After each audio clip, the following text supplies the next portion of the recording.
Boa noite a todos.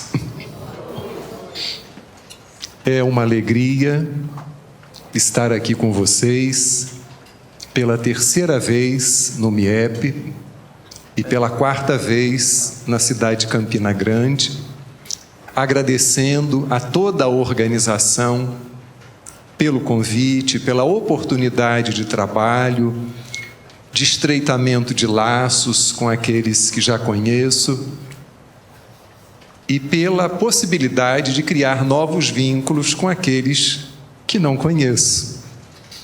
E agradecer a cada trabalhador, a cada integrante desse ou daquele setor, pelo acolhimento, pela hospitalidade, pela atenção e pelo sorriso sempre presente no rosto, nos conduzindo para ali, para cá, nos dando uma informação, nos auxiliando a dirimir alguma dúvida. Muito obrigado. Há uma página do Espírito Emmanuel que está no livro Encontro Marcado, e particularmente me identifico muito com ela porque ela tem como título Ao Explicador Espírita.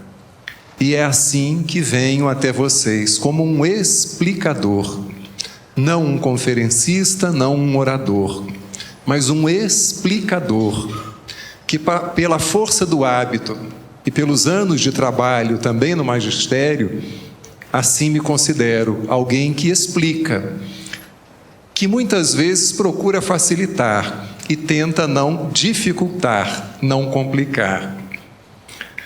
E o Evangelho está completando, o Evangelho segundo o Espiritismo, 160 anos para a nossa alegria. E nós vamos fazer aqui um rápido apanhado em torno de algumas das suas lições, um recorte, particularmente aquelas lições que me chamam muito a atenção, e vamos compartilhar algumas reflexões em torno dessas passagens da obra O Evangelho segundo o Espiritismo. Lembrando que o seu título inicial não era esse, era Imitação do Evangelho segundo o Espiritismo. E que posteriormente, nas edições subsequentes, por insistência do senhor Didier, amigo particular de Kardec e também seu editor, nas edições posteriores é que o título, O Evangelho segundo o Espiritismo, passou a ser estampado na capa da obra. Lembrando também que alguns capítulos foram acrescidos e que a própria oração do Pai Nosso, que antes estava simplesmente inserida na obra, nas edições subsequentes, foi desenvolvida, foi debulhada, foi explicada pelo codificador. O que demonstra o quanto Allan Kardec aperfeiçoou o seu trabalho de grande missionário enquanto esteve encarnado, melhorando, acrisolando, dando novos contornos à sua obra. E aí podemos dizer que o Allan Kardec, das mesas girantes, estudante do magnetismo e da publicação de O Livro dos Espíritos, é um. E o Allan Kardec, da última publicação do volume da Revista Espírita em 1869, é outro. É alguém que cresceu com a própria obra, em função da sua abertura, do seu sentido de progresso, de evolução.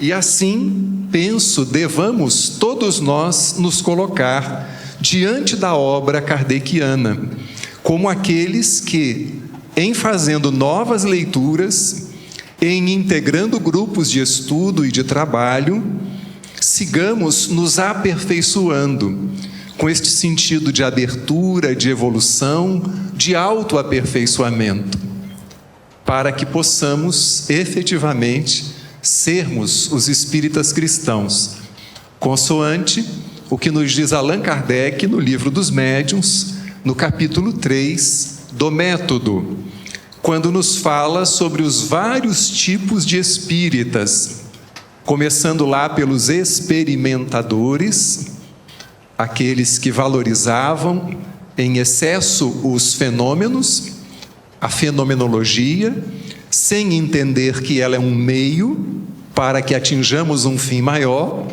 até os espíritas cristãos, que são aqueles que, segundo o codificador, foram tocados no coração. E nós sabemos, por nossas leituras, que logo na introdução, quando Kardec nos fala sobre o objetivo desta obra, ele diz que ela pode se dividir em 5 partes. As matérias contidas nos evangelhos podem ser divididas em 5 partes: os atos comuns da vida do Cristo, os milagres, as predições, as palavras que a Igreja tomou como fundamento para os seus dogmas e o ensino moral. As 4 primeiras são objeto de controvérsias. A última, porém, conservou-se constantemente inatacável. E é aí que nós vamos discorrer um pouco em torno da parte moral de o Evangelho segundo o Espiritismo. Importante também a gente salientar que a palavra moral vem de uma expressão latina, mos ou mores, que significa costumes. Ora, os costumes, essa moral a que estamos nos referindo, ela se modifica de cultura para cultura, possivelmente até de país para país, em função do seu processo histórico, da sua colonização, da construção dos valores do seu povo. Mas a moral a que se refere Kardec não é esta, que muda de cultura para cultura, porque o próprio codificador sabia disso, reconhecia essa relatividade da palavra moral. Ele se refere à moral do Cristo, contida nos evangelhos, ou, se assim preferirmos, no Evangelho, usando a expressão no singular. Esta, como uma síntese das leis universais, não muda de cultura para cultura. Lembrando também que o Espírito Emmanuel, no livro A Caminho da Luz, nos diz que Jesus enviou missionários para todas as partes do planeta. Então nós vamos encontrar rudimentos do Evangelho na cultura védica dos hindus. Vamos encontrar entre os egípcios, entre os chineses, nas grandes tradições da antiguidade, teremos lá os rudimentos, a essência, um perfume do Evangelho, seja na palavra de Buda, de Lao Tse, de Forri, naqueles grandes avatares que passaram pela face da terra, preparando o caminho, preparando o terreno para a chegada do Cristo e para essa proposta belíssima. Segundo Kardec, então, esse ensino moral é terreno onde todos os cultos podem reunir-se. Mas para que todos os cultos se reúnam em torno do ensinamento moral do Cristo, é preciso que nós, cristãos, tenhamos essa postura de alteridade, de respeito ao ponto de vista do outro. Lembrando sempre, nas palavras do teólogo Leonardo Boff, que todo ponto de vista é a vista de um ponto. Há, inclusive, uma música do grupo Casuarina, que recomendo a vocês, para os que não conhecem o grupo e nem a música, intitulada O Ponto de Vista. Muito bonita, muito criativa a letra.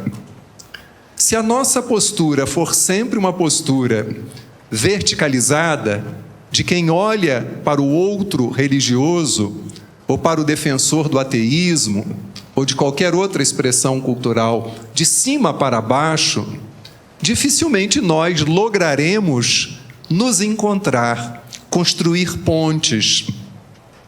Nós reforçaremos as diferenças e o distanciamento com essas pessoas que não rezam, na literalidade da palavra, pela nossa cartilha. Eu me recordo que, trabalhando na universidade em Nova Iguaçu há muitos anos, uma servente, uma auxiliar de serviços gerais, escorregou, passou lá um produto, o chão ficou escorregadio, ela caiu, bateu a cabeça, e a partir daí ela começou a trocar um pouco a sua compreensão das coisas. E algumas pessoas da universidade, sabendo da minha condição de espírita, foram até a sala onde eu trabalhava. Professor, nós precisamos da sua ajuda. Eu falei, mas o que foi? Por que vocês estão assim tão assustados? Não, é o seguinte, é que uma servente caiu, bateu a cabeça no chão, e ela está falando coisa com coisa. Eu falei, mas aí vocês vêm até a mim? O ideal seria ver um médico, um neuro, um clínico geral, não sei o que está acontecendo. Não, mas vai lá para o senhor dar uma olhadinha nela. E eu fui, eu a conhecia e percebi que havia uma alteração. Perguntei a ela o nome e ela me deu outro nome. Indaguei aonde ela morava e ela me deu outro endereço. O estado civil, ela era casada e ela se disse solteira. E um quadro de uma presença espiritual começou a se plasmar diante dos meus olhos, da minha sensibilidade. E aí então, depois de algumas outras perguntas, eu pedi a ela se podia fazer uma prece, uma oração, e ela consentiu. Fazendo esta oração, terminando, repeti as mesmas perguntas, e ela aí sim me deu as respostas corretas. Havia uma manifestação, o que não quer dizer que todo mundo que caia e bata com a cabeça terá uma manifestação espiritual. Mas no caso dela, as circunstâncias, o contexto, configuraram aos meus olhos e à minha sensibilidade, imperfeita, falha, que havia ali uma presença espiritual que após a oração se distanciou. Alguns talvez me perguntem, mas e o que esse caso tem a ver com esse primeiro item, César, que você está destacando, de que o ensinamento moral do Evangelho é terreno onde todos os cultos podem reunir-se? A história ainda não terminou. Eu perguntei para ela se ela tinha religião, e ela me disse que sim, que ela era evangélica e frequentava a Assembleia de Deus. Falei, e você está feliz lá? Muito feliz? Sou até dizimista. Eu já comecei a ficar com pena, porque uma servente ganhando tão pouco e ainda sendo dizimista, ainda que exista lá todo um fundamento bíblico para o dízimo, eu internamente lamentei, sim, estou muito feliz lá. Eu falei, pois é, você já deve ter ouvido nas pregações do seu pastor, que deve ser um homem que você admira. Admiro o meu pastor, ele para mim é tudo. Eu falei, pois então, você já deve ter ouvido ele se referir ao apóstolo Paulo, de que existe uma diversidade de carismas, de dons, que algumas pessoas têm os olhos ungidos. Ela é. Eu falei, então, outros têm o dom do arrebatamento. Ela, sim, pois com você ocorreu um dom. Ela, jura? Eu falei, juro. Qual é o dom, professor? O dom do Espírito Santo. Mas eu falei línguas? Eu falei, mais ou menos. Quase que você falou. Pois então procure o seu pastor, explique para ele que houve uma manifestação do Espírito Santo através de você e ele vai lhe orientar o que você deve fazer. Eu não tinha o direito de falar com ela, para ela, de mediunidade, nos termos em que nós conhecemos. ela estava feliz, estava ajustada ao segmento religioso que ela escolheu. Então, nada melhor do que sugerir que dentro desse nicho aonde ela se encontrava, que lá ela buscasse as respostas, caso esse tipo de manifestação, independente de uma queda e de uma cabeça se chocando contra o chão, viesse a se manifestar, tivesse uma recorrência. Um outro amigo, também muito querido, pastor da Igreja Batista, que fez psicologia comigo, professor de seminário teológico, e chegou a ser presidente dos pastores da Igreja Batista do Brasil. Quando ele completou bodas de prata, no exercício do seu ofício de pastor, lá no Rio de Janeiro, no bairro de Realengo, mais precisamente Moça Bonita, a igreja dele estava repleta. Foram pastores de várias localidades do Brasil, formados por ele. E eu fui para dar um abraço no amigo. E fiquei bem num cantinho atrás de uma pilastra, a igreja cheia. E num determinado momento da pregação, ele me localizou. E disse assim: eu estou vendo aqui o nosso irmão César, de quem tantas vezes eu falei aqui nessa igreja. E eu não sabia que ele já tinha falado de mim. Pois eu quero pedir a você, César, que venha aqui na frente. E eu fui. Atravessei a igreja, uma igreja comprida, grande. Cheguei, ele desceu do púlpito, me enlaçou com um dos seus braços e disse assim: César, você gostaria de dirigir uma palavra aos nossos irmãos e irmãs da Igreja Batista aqui de Moça Bonita? E eu pensei e respondi: sim, gostaria, Davi Baeta. E simplesmente disse: vocês são afortunados, privilegiados, porque vocês têm na figura do pastor Davi, do meu amigo Davi, uma pessoa que não ama apenas o semelhante, ele ama também os diferentes. Parabéns a vocês por terem um homem dessa estatura como pastor de vocês. E a igreja aplaudiu, eu ganhei várias Bíblias depois, tive que distribuir com alguns conhecidos, porque não tinha lugar em casa para tanta Bíblia. E ele me disse que eles oravam por mim. E muitas vezes eu já tinha falado dele em algumas palestras quando o tema permitia. Então, na relação com Davi, o pastor, eu não me detive naquilo que nos separava, mas naquilo que nos aproximava. Se nós tivermos em mente isso, nas nossas relações interpessoais, fora do movimento e principalmente dentro do movimento espírita e dentro das nossas casas espíritas, tudo será mais fácil. Mas é curioso porque às vezes, mesmo nas nossas casas espíritas, parece que um fala grego e o outro fala chinês, estudando um mesmo livro, estudando as mesmas obras. É uma regra de conduta abrangendo todas as circunstâncias da vida privada ou pública.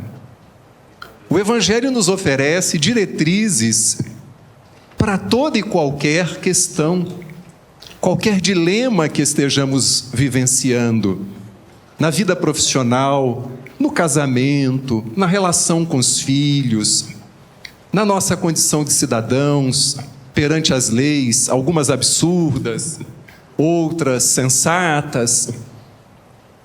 Há diretriz para toda e qualquer questão, desde que a gente se debruce, busque, pesquise e admitamos a validade dessas lições para essas questões da vida privada, da vida particular. A questão é que muitos, segundo o que nos ensina Emmanuel na obra O Consolador, muitos somos ou estamos na condição de convencidos. Nos permitimos ilustrar pelos conceitos espíritas em termos intelectuais, mas ainda não suficientemente convertidos. Porque a conversão é o caminho que se dá do intelecto para o coração. Talvez seja por isso que o espírito Humberto de Campos, também no prefácio da obra Boa Nova, se coloque na condição de uma alma esclarecida, mas ainda não suficientemente evangelizada. Então, se somos os convencidos, não convertidos, se somos os esclarecidos, mas ainda não suficientemente evangelizados, isso nos ajuda a entender as cabeçadas, porque um fala grego e outro fala chinês, porque nos afastamos uns dos outros. É o mesmo Emmanuel quem vai nos dizer numa página da coleção Fonte Viva que nós normalmente procuramos no outro um prolongamento de nós mesmos. É a cortina do eu. Não é a cortina que doeu porque despencou e caiu na cabeça de alguém.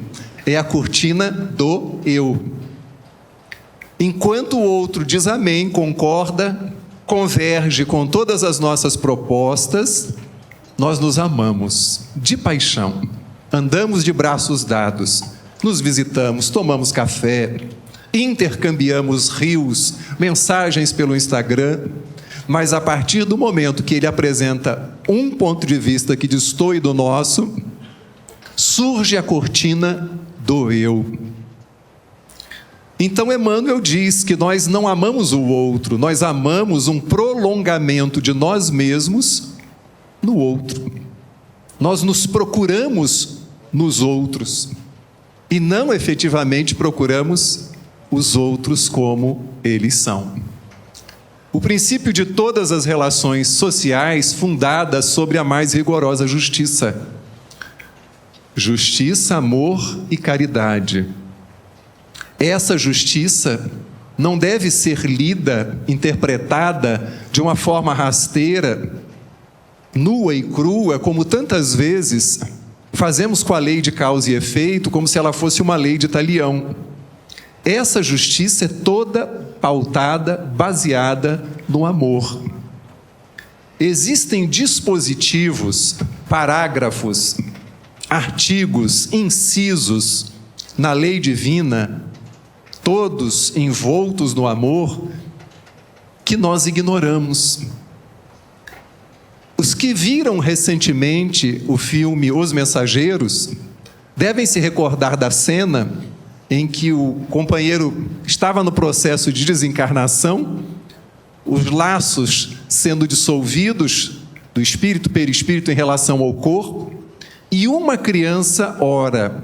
Uma prece intercessória faz com que um jato de luz desça do mais alto e aquela criatura receba uma moratória para permanecer encarnada. Talvez nós, no nosso juízo, na nossa capacidade de avaliação, disséssemos, mas já vai tarde. Ou criatura estranha, ou criatura endurecida. Mas a misericórdia divina dispõe de recursos insondáveis, porque ela é toda pautada, a lei de justiça, no amor. Amor em relação ao qual nós estamos ainda nos alfabetizando. Estamos juntando as sílabas no alfabeto do amor. Estamos engatinhando. É um caminho infalível da felicidade que há de vir. Sim, o Evangelho é um tratado de felicidade. Se nós nos dispusermos a buscar, de forma perseverante e madura, essa felicidade, para além da cortina do eu. É o levantar de uma ponta do véu que oculta a vida futura. Essa parte será objeto exclusivo desta obra. A parte moral.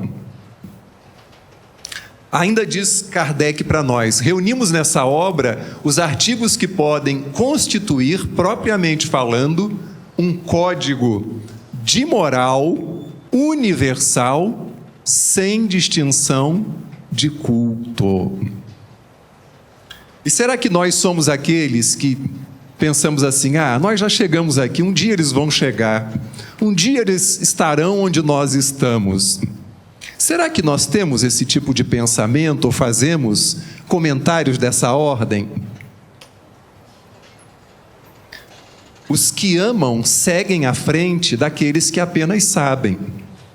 O Espírito Meimei tem uma frase que eu gosto muito, na qual ela diz assim: é preciso saber para sentir com sabedoria, mas é preciso sentir para saber com amor.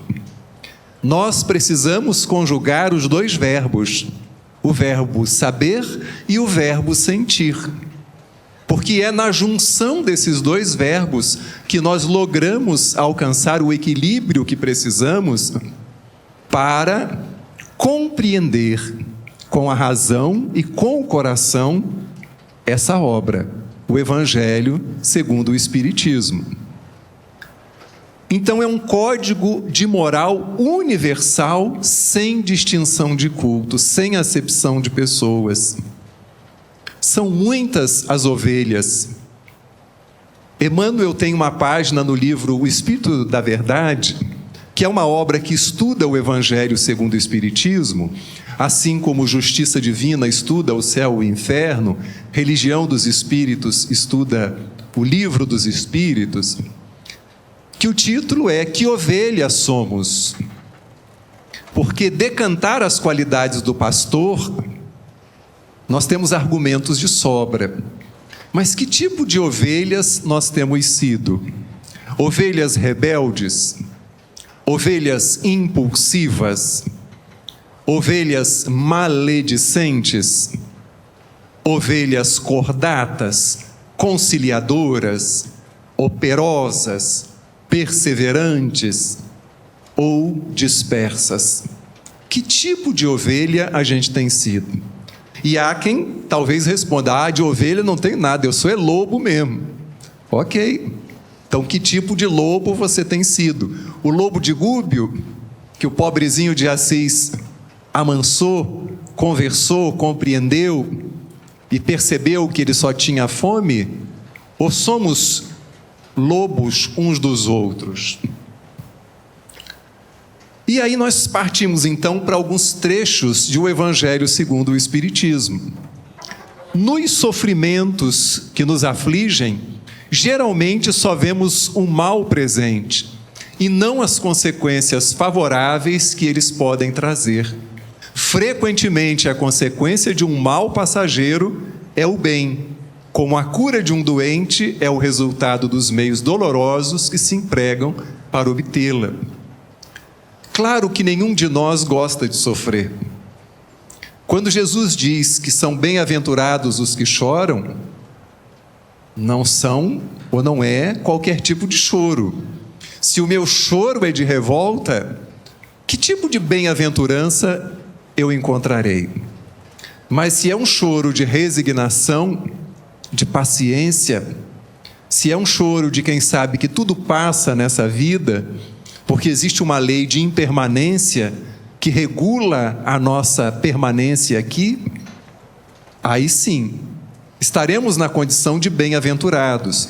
Lembrando que a bem-aventurança não é uma dádiva, não é um vento que chega de fora para dentro.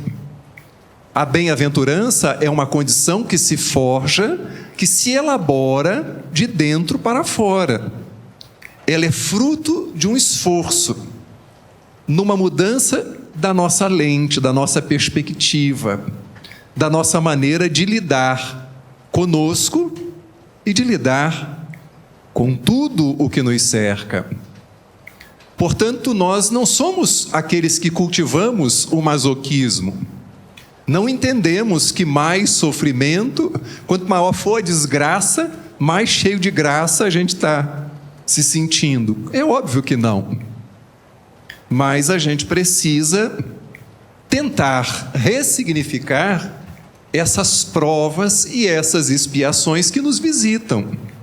Porque senão a gente vai continuar esclarecido, mas não evangelizado, convencido, mas não convertido. Reconhece-se o verdadeiro espírita, essa é uma máxima que a gente vive repetindo, não é isso? Reconhece-se o verdadeiro espírita pela sua transformação moral e pelos esforços que faz em dominar suas más inclinações. Mas às vezes a gente só olha para as nossas más inclinações. A gente não olha para as nossas boas inclinações. Ah, mas isso não seria uma vaidade? Não, isso seria autoestima. Reconhecer que temos qualidades e temos, ao mesmo tempo, imperfeições. Só que não é o combate incessante, inclemente, constante às imperfeições que nos dá como resultado perfeições. A gente precisa ter cuidado para não estar gastando demais a massa cinzenta, o tempo, só no combate das imperfeições. Sem nenhum reconhecimento, sem nenhum fomento às virtudes, ou ao embrião de virtudes que a gente possua. Precisamos ter cuidado para que o foco nas imperfeições não se transforme num discurso autodepreciativo, que pode nos conduzir ao adoecimento. Quem sou eu? Não, eu não tenho essa qualidade. E de tanto repetir esse mantra, a gente não aceita a tarefa para falar, para evangelizar, para dar passes, para ingressar no estudo e posteriormente na prática da reunião mediúnica, para fazer parte de uma equipe de trabalho ou da diretoria da casa, em função deste foco quase que exclusivo nas nossas imperfeições. Mas César, as qualidades já foram um dia o espaço ocupado pelas imperfeições. Ok. O que nós defendemos aqui é esse equilíbrio no olhar. As imperfeições existem, mas se o meu foco for exclusivo em torno delas, e ainda digo mais, há uma frase de Clarice Lispector, não é uma frase espírita, que ela diz que a gente tem que ter cuidado, inclusive na hora de retirar, ela usa a expressão defeitos ou falhas. Um dos nossos defeitos ou falhas, porque pode ser que esse defeito ou falha, nós falamos imperfeições, seja um pilar que esteja sustentando a nossa personalidade. Complexo, exige cuidado. Em certos momentos a gente precisa parar e nos render à sabedoria de Carl Gustav Jung, tão retratada pelo espírito Joana de Ângeles na série psicológica. Nós precisamos conhecer a sombra e integrar essa sombra à parte luminosa da nossa individualidade. Se fugimos da sombra, se fugimos das imperfeições, nós não lograremos transformá-las.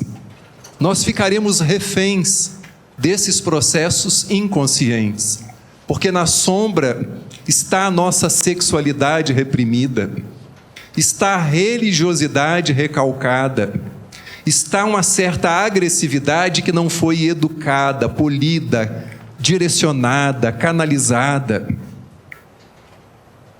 E a gente vai criando um verniz, uma casca, em função dos conceitos que a gente assimila dos expositores, dos evangelizadores, daqueles que são as nossas referências. E não integramos, não projetamos luz sobre essa sombra. E continuamos reféns desses processos do nosso inconsciente, dessas tendências de vidas passadas, ou mesmo da influenciação dos desencarnados que pululam em nosso derredor.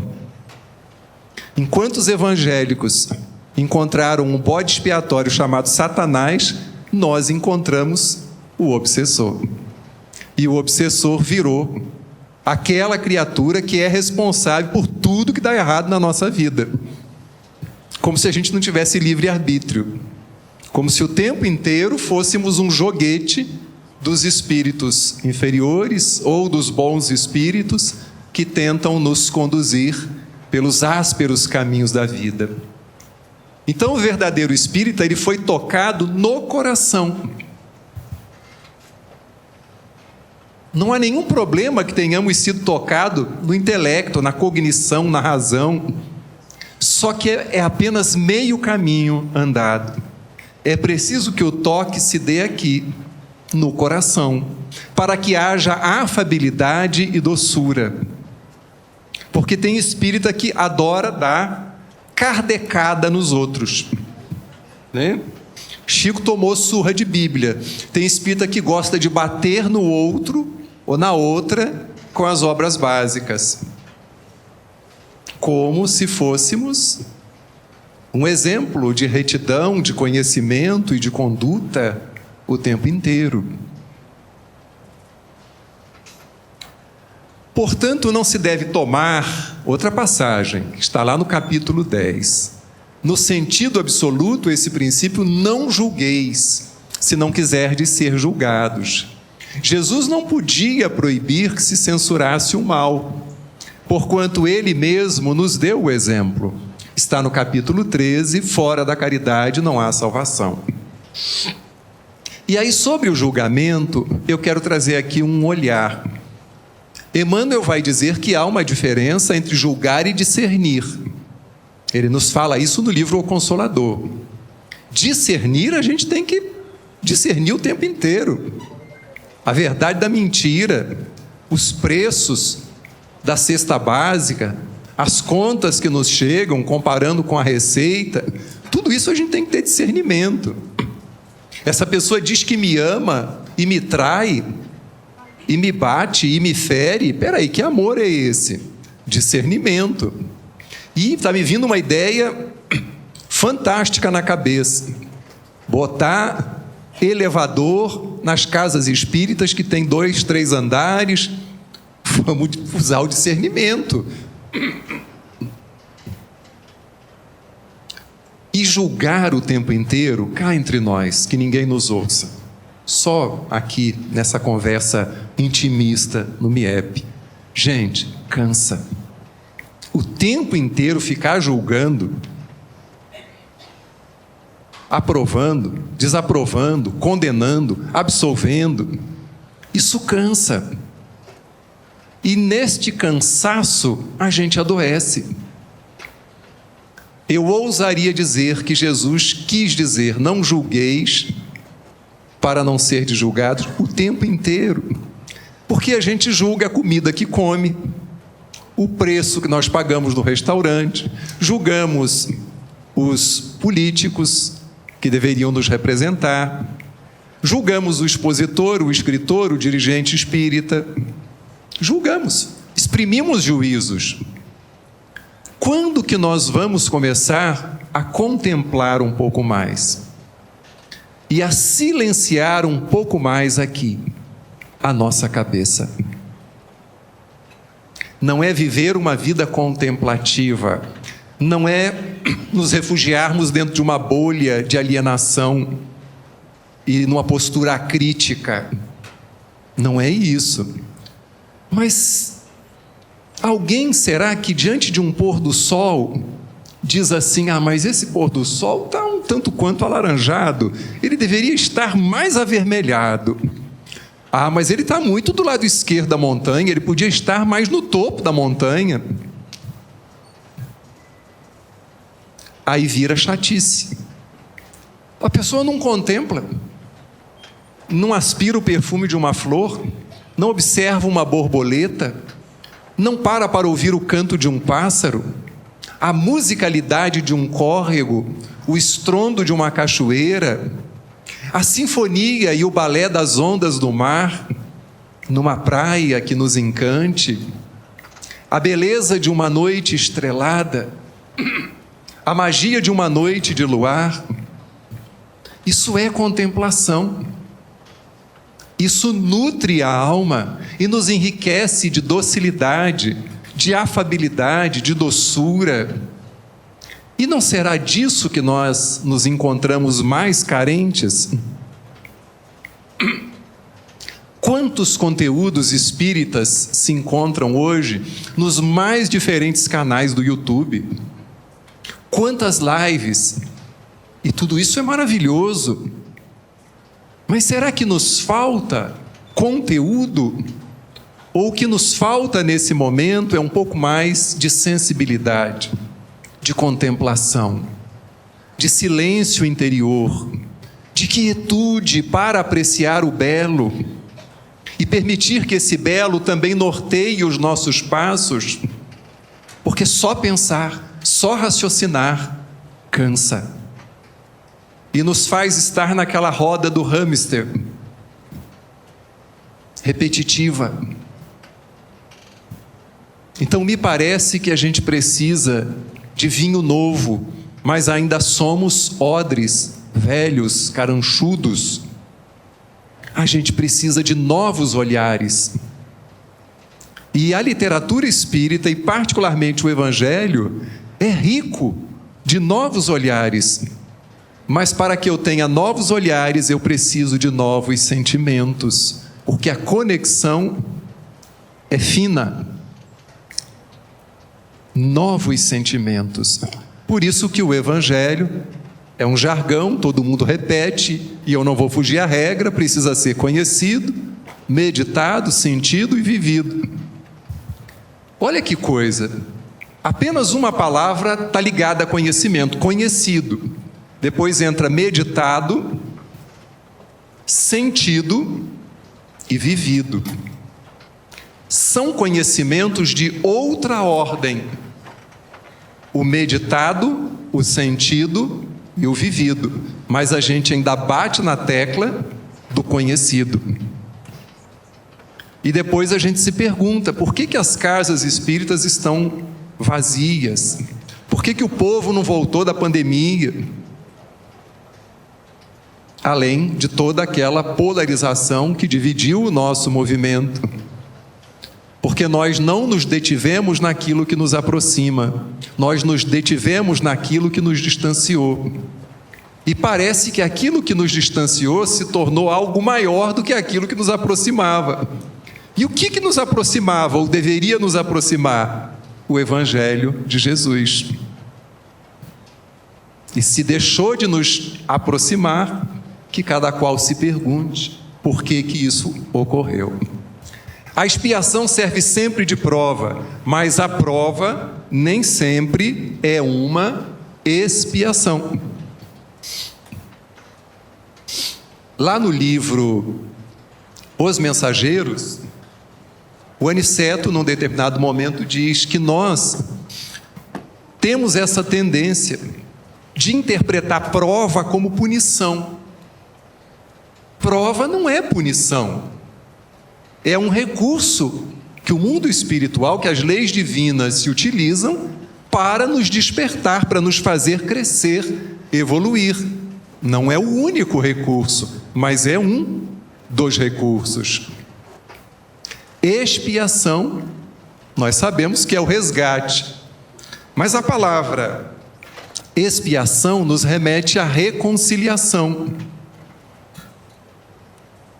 Estamos num mundo, num cosmos, como diziam os gregos, em algo organizado, em algo cheio de beleza, que é o planeta Terra, e isso a gente encontra nas doces palavras do Espírito Alcione, lá no livro Renúncia, logo no prefácio, quando Emmanuel, é Emmanuel quem traduz, dizendo assim, que para espíritos da estirpe de Alcione, voltar a reencarnar na Terra é uma dádiva, não é um castigo. Por quê? Porque ela já desenvolveu a linguagem do coração e consegue ver no planeta Terra o que há de belo e estabelecer sintonia com essa harmonia, sem ignorar aquilo que precisa ainda ser melhorado, aperfeiçoado. Provas para nos tornarmos criaturas probas, dignas, corretas. E as expiações visam nos reconciliar conosco, com a lei que está em nós. Então não há um caráter punitivo. A lei divina, o Evangelho segundo o Espiritismo, nos revela, é educativa. Porque temos sido esses alunos transgressores, rebeldes, recalcitrantes. E na escola chamada Terra, nessa sala de aula chamada Brasil, nós somos os educandos. E a palavra educando expressa esse dinamismo. O educando é aquele que não é educado. Porque educado só um, até então, passou por aqui. Somos todos educandos, mas não existem punições. Existem processos educativos, reeducativos, para que nos reconciliemos conosco. Lembrando sempre que expiar com X é diferente de expiar com S, que expiar com S é bisbilhotar a vida dos outros, coisa que só lá em Nova Iguaçu, de onde eu venho, acontece. Aqui em Campina, eu sei que ninguém bisbilhota a vida dos outros, mesmo porque Campina Grande já está num altiplano, né? Uma região mais elevada. Eu venho da Baixada, gente. Baixada. E normalmente, Baixada é associada, vocês sabem bem aqui, dentro da teologia convencional. Mas vocês moram na Serra da Borborema. Isso é uma maravilha, isso é uma bênção, né? Na próxima reencarnação, eu já pedi a Deus, eu quero ser paraibano. Porque o pá eu já tenho, porque eu não nasci no Rio, eu não sou do Pará, mas eu sou do Paraná. Então o pá eu já consegui ter. Agora falta o Raíba, Paraíba, mas eu chego lá. Espíritas, amai-vos, eis o primeiro ensinamento. Instruí-vos, eis o segundo. E aí eu pergunto para vocês aqui, será que nós não temos invertido esta ordem? Espíritas, instruí-vos, eis o primeiro ensinamento. Amai-vos, eis o segundo. Às vezes eu tenho essa sensação de que nós invertemos essa sentença e continuamos inchando com mais conhecimento, com mais conteúdo. César, você fala de um jeito que parece que você é contra o estudo. Não, eu estudo até hoje e quero desencarnar estudando e seguir estudando a doutrina espírita desencarnado. Mas a gente não deve colocar um óculos escuro e ignorar que se nós estivéssemos realmente conjugando o verbo amar, tal como o Espírito de verdade sugere, como o primeiro mandamento, tantas rusgas, tantas desinteligências. E aí Emmanuel, novamente, com a sua sabedoria, numa página belíssima, intitulada Bichinhos. Tem um lugar em Minas Gerais, para quem for lá, perto de Tiradentes, chamado Bichinhos. E Bichinhos tem uma comida, gente, tem um quiabo que, Nossa Senhora, viu? Vale a pena conhecer. Mas os bichinhos que Emmanuel se refere, ele faz alusão ao cupim na madeira. São pequenas discordâncias, pequenos atritos nas nossas relações, que à semelhança do cupim vão ruindo, carcomendo, e daqui a pouco a gente não se reconhece mais como irmão ou como irmã. A gente é tudo, menos irmão ou irmã, menos amigo ou amiga. E não é por aí que o Espírito de verdade nos convida a caminhar. Para melhorar-nos, outra lição no capítulo 5, item 11. Deus nos deu exatamente o que necessitamos e o que nos basta. A voz da consciência e as tendências instintivas. Mas a gente ouve tudo, a gente ouve o Spotify, a gente ouve o samba, o pagode, o axé, a música clássica, a música instrumental, a gente ouve os palestrantes, mas está faltando aquilo que Olavo Bilac já nos convidou há tanto tempo: ouvir estrelas, ouvir as vozes articuladas, sonoras e belas da natureza, como fez São Francisco de Assis, o principal êmulo de Jesus, aquele que melhor corporificou Jesus na face da terra. E São Francisco de Assis, ou Francisco de Assis para os puristas, era extremamente alegre. E se ele é a reencarnação do apóstolo João, o evangelista, ninguém melhor do que ele, com a sua alegria, porque foi chamado de irmão alegria, o trovador de Deus, para nos dizer que quem encontrou Jesus é alegre, ainda que tenha momentos de tristeza. Quem encontrou Jesus e assimilou as lições singelas e profundas do seu evangelho tem senso de humor, o que não quer dizer que fique contando piada chula em qualquer lugar. Ri das suas próprias mazelas, dos seus próprios equívocos, põe chapéu, como meu filho uma vez me pôs um chapéu. A bisavó dele completou 90 anos. Os filhos se reuniram, os tios dele, tios avós e tias avós, e fizeram uma peça de teatro. E o danado do Pedro inventou que queria participar da peça no dia da peça. Ele até subiu lá no palco, deu um jeito de dar um tchauzinho. Aí eu falei: filho, nós vamos fazer uma peça em casa. Vamos criar uma peça. Mas qual vai ser o tema, filho? E ele, como assistia ao programa inspirado na obra de Monteiro Lobato, disse: o Sítio do Pica-Pau Amarelo. E quando ele falou, meus olhos brilharam, porque eu já imaginei qual seria o meu papel, né? Vejam o biotipo, só falta uma cartola. Sim, o Visconde de Sabugosa. E fui perguntando: filho, mas quem é que vai representar a Cuca, a bruxa? A Cuca, ele deu o nome da tia que pegava no pé dele, uma tia disciplinadora, educadora. Vai ser a tia Silvana.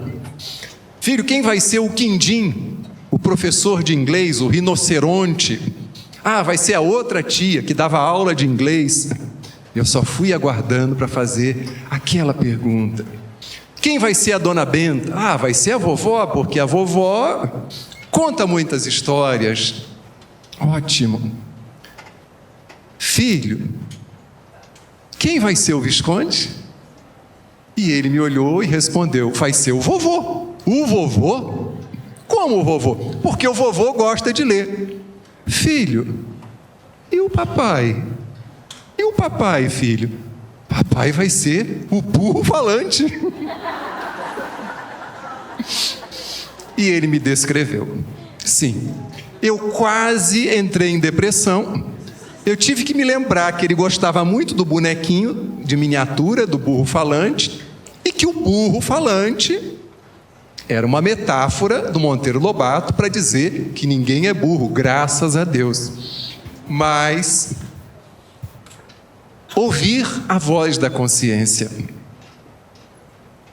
ouvir-nos, porque às vezes a gente não se ouve e nem ouve o outro. Quem não se ouve, não ouve o outro, não percebe o outro. E as tendências instintivas. Tem uma coisa, tem uma energia nessa criatura que eu não sei. Ela está sorrindo, mas tem algo que me diz que ela não é essa pessoa que ela está tentando demonstrar que ela é. Tendência instintiva, energia. Quantas vezes algo irracional toma conta de nós e é um livramento, é um desvio de um caminho, e daqui a pouco a gente entende que devia de fato ser como foi. As provas têm por finalidade exercitar a inteligência, olha aí, porque a gente precisa ser criativo para encontrar soluções, para encontrar uma saída. As provas exercitam a paciência, saber esperar, que tudo vai passar, porque tudo passa. Lembremos da mensagem que veio de Maria para Chico Xavier: tudo passa, e tudo passa. Quantas dores nós que estamos aqui já vivenciamos, lutos, separações, pessoas que se distanciaram de nós, amigos temporões ou amigos de estação, que foram úteis, foram importantes naquela estação da nossa vida, mas em outras estações não nos acompanharam e nós não os acompanhamos também. E também exercitarmos a resignação, a capacidade de aceitar, de não litigar com as provas, porque às vezes a gente se engalfinha com as provas. Aceitar. E aceitar é um conceito dinâmico dentro da psicologia. Temos aqui psicólogos, psicólogas, estudantes de psicologia que sabem disso. É Carl Rogers, um dos pais da psicologia humanista e da escola nova, que nos diz: é no momento em que eu me aceito como sou que eu me torno capaz de mudar. Me aceitar como eu sou, gordo ou magro, baixo ou alto, com a minha cor de pele, com o meu saber, com a minha ignorância, e, na sequência, empreender esforços para melhorar aquilo que eu quero aperfeiçoar, mas eu preciso me aceitar. Para julgar a si mesmo é necessário olhar-se. Isso é psicologia pura, gente. E estamos falando do Evangelho segundo o Espiritismo. Olhar-se um espelho, transportar-se de alguma forma para fora de si e considerar-se como uma outra pessoa, perguntando-se: o que eu pensaria se visse alguém fazer o que eu faço? E a gente se olhar de fora para dentro.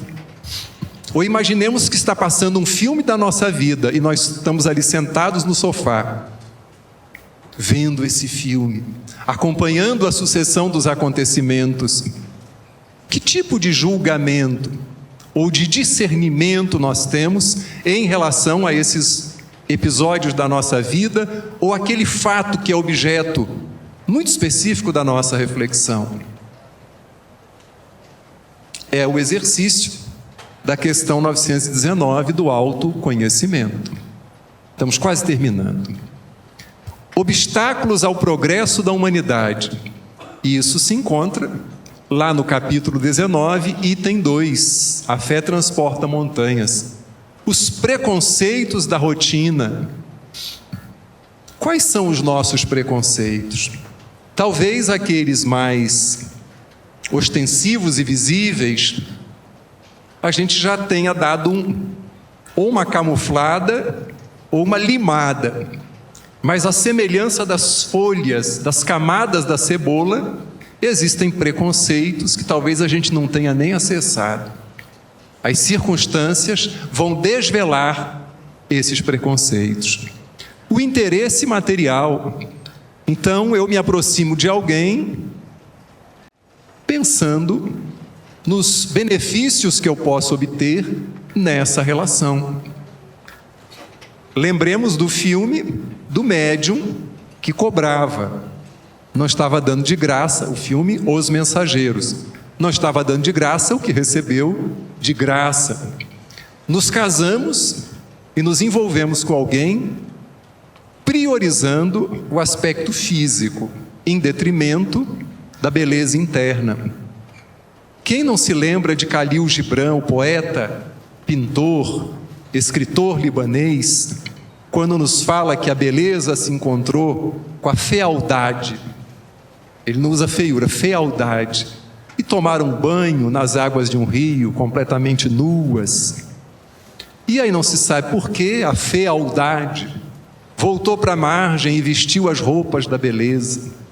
E a beleza que havia ficado sozinha voltou para a margem do rio e procurou suas roupas e não achou, e vestiu as roupas da fealdade. E segundo Gibran, até hoje a gente troca uma coisa por outra. Embora o que seja belo ou não belo seja algo tão relativo e tão subjetivo, mas se a gente só olha o externo, tem alguma coisa errada. O egoísmo nas nossas relações interpessoais, o egoísmo que está muito próximo também do narcisismo. Oscar Wilde, escritor irlandês, conta que depois de um certo tempo que Narciso havia perecido diante do lago, alguém chegou até o lago e perguntou por Narciso. E o lago respondeu: quem?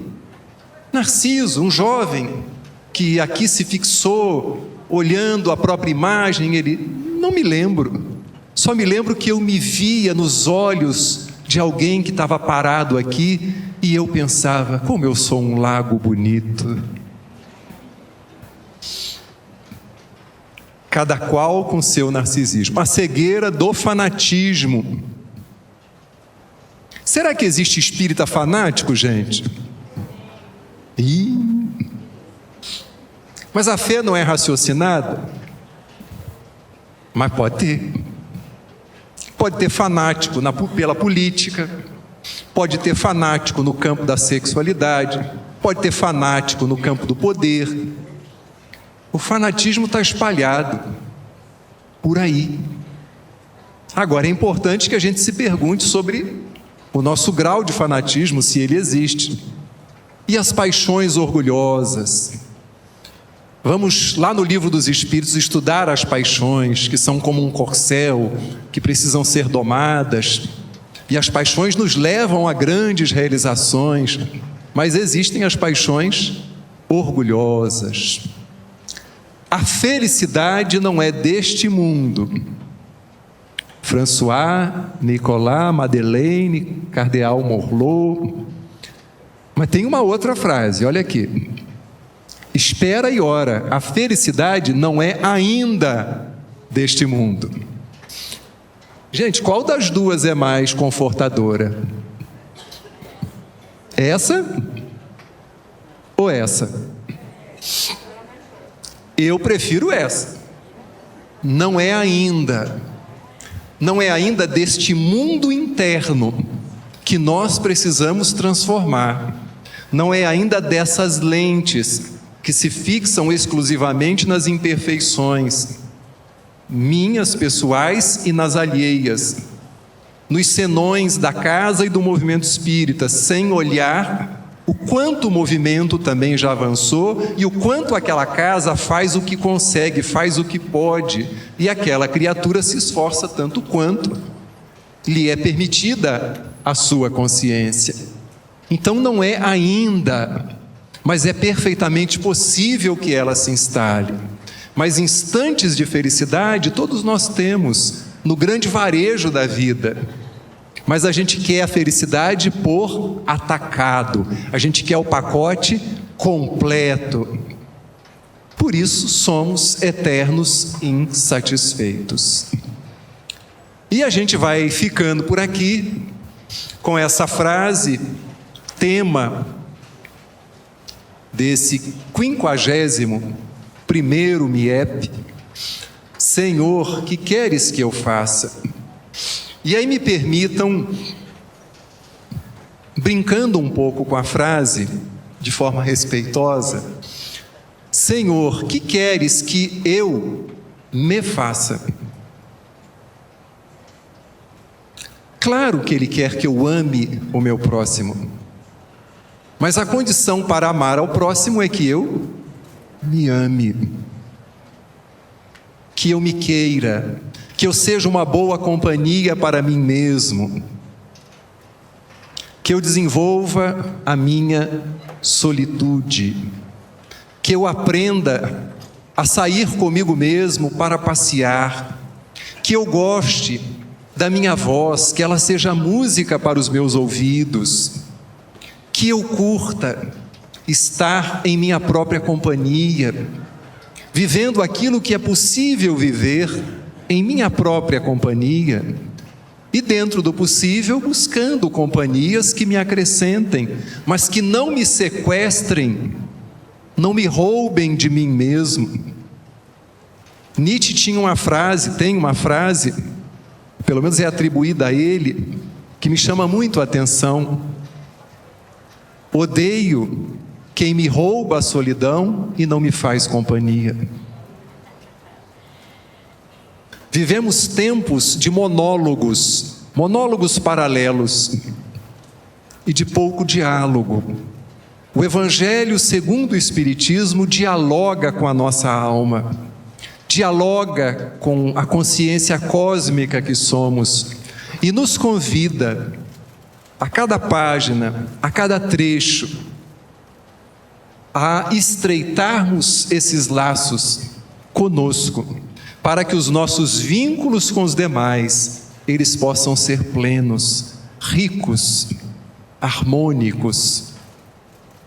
Deixo, por fim, para vocês, a poesia de um poeta da Baixada Fluminense, que fala muito disso, de esperança, palavra citada na oração singela e tocante do nosso querido Érico.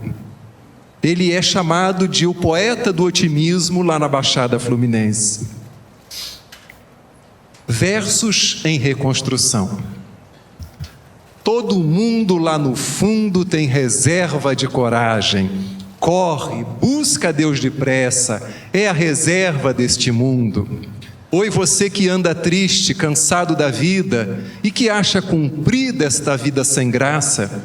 Oi, você que não passa da imagem sofrida, tendo de sobra para dar tanta raça. Oi, você que chora e lamenta o amor que foi embora e se gasta no fundo da vida. Oi, você que caminha na larga avenida, alheio ao progresso do mundo gigante. Oi, você que nesse instante procura a mesa de um bar ou o veneno fatal.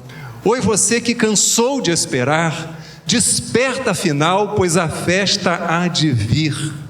Se existe um motivo para a gente chorar, há 1000 para a gente sorrir. Segura a viola, segue o meu canto, foi feito na raça, é o canto que fica, a dor depois passa. E o importante é se dar para o que fica depois. Oi, você que quisera ser 2 a lutar, sua força é de 2, basta crer e enfrentar. Toca o barco sozinho, que na hora do vinho alguém vem para ajudar. Oi, você que sente um tédio profundo e se julga tão só nesse mundo. Dá um jeito na vida, busca esse Deus feito raça, arrojo, otimismo, esperança, altruísmo, as armas mais fortes para o homem lutar. Faça um samba do pranto e segue esse canto que é bom para sonhar. Oi você, oi você, oi você, vem comigo sorrir e cantar de uma vez. Oi você, oi você, oi você, oi você, oi vocês. Obrigado.